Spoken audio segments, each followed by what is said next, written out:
any pain. Only wanted one time to see you laughing. Only wanna see you laughing in the purple rain, purple rain, purple rain,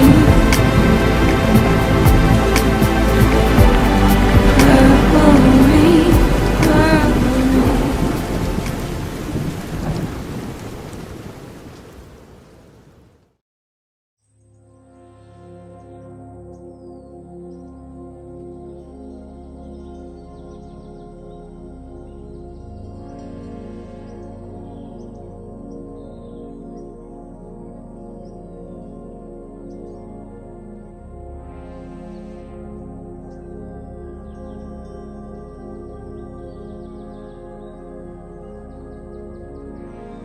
One of the first things you realize when you step outside the noise for a few days is how many genuinely nice people there are in this country. Kind and decent people, people who really care about what's true.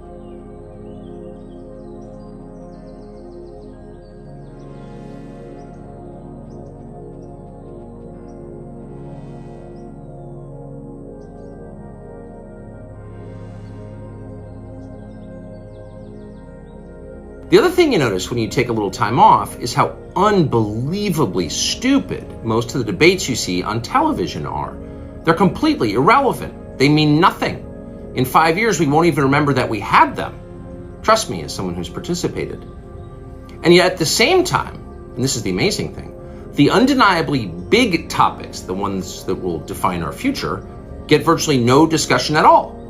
Where can you still find Americans saying true things? There aren't many places left, but there are some, and that's enough. As long as you can hear the words, there is hope. See you soon.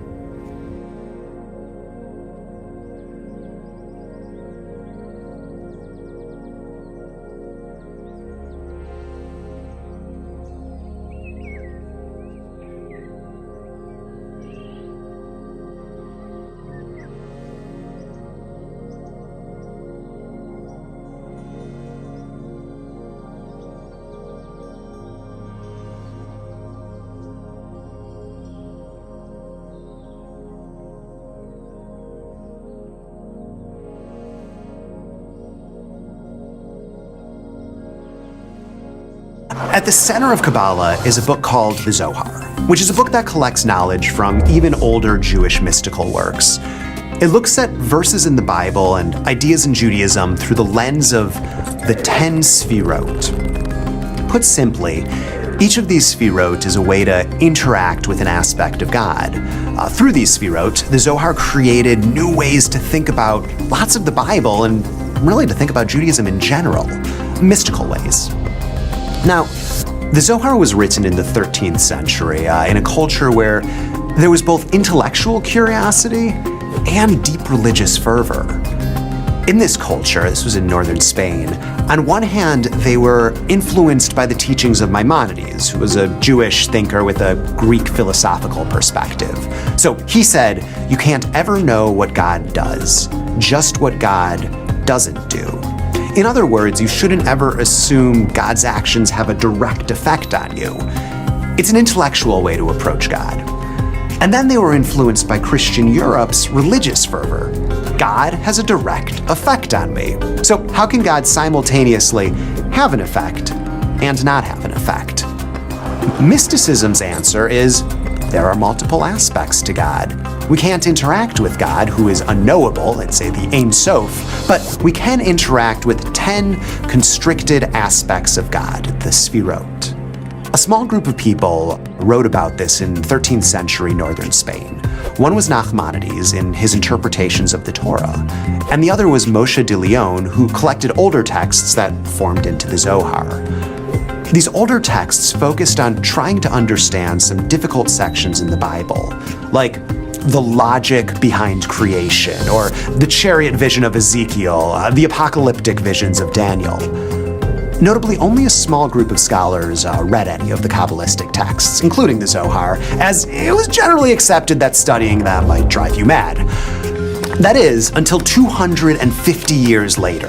So, 60 years after the Spanish Inquisition, Isaac Luria and Spot entered the picture. To greatly generalize, at this time, Jews were in a down place. The whole focus of the religion was on living in the past and being sad about where we are now, not in Spain having fun. Luria had this revelatory idea to take the principles of Kabbalism found in the Zohar and evolve them. Instead of it mostly being about understanding the Sfirot, Kabbalism was now about collecting sparks. Luria said the world was originally a perfect vessel, but it was destroyed and it's up to us to collect all of the pieces. Each time we do a good deed, we're collecting these sparks and taking another step towards the Messiah. For instance, the way a person held a Kiddush cup could create a spark, as holding it in a certain way showed off God's name. Lots of traditions Jews do to this day were created by Luria and people that followed him. Kabbalat Shabbat, for instance. So with Luria, instead of being sad about the past, suddenly Judaism was about looking towards the future and the hope of salvation by the Messiah. And these thoughts were wildly popular. It got people to follow many more traditions, and it significantly spread Kabbalah. It continued to grow until it brought about the Messiah. It brought about someone who claimed to be the Messiah, and this threw a major wrench in people's faith in the movement.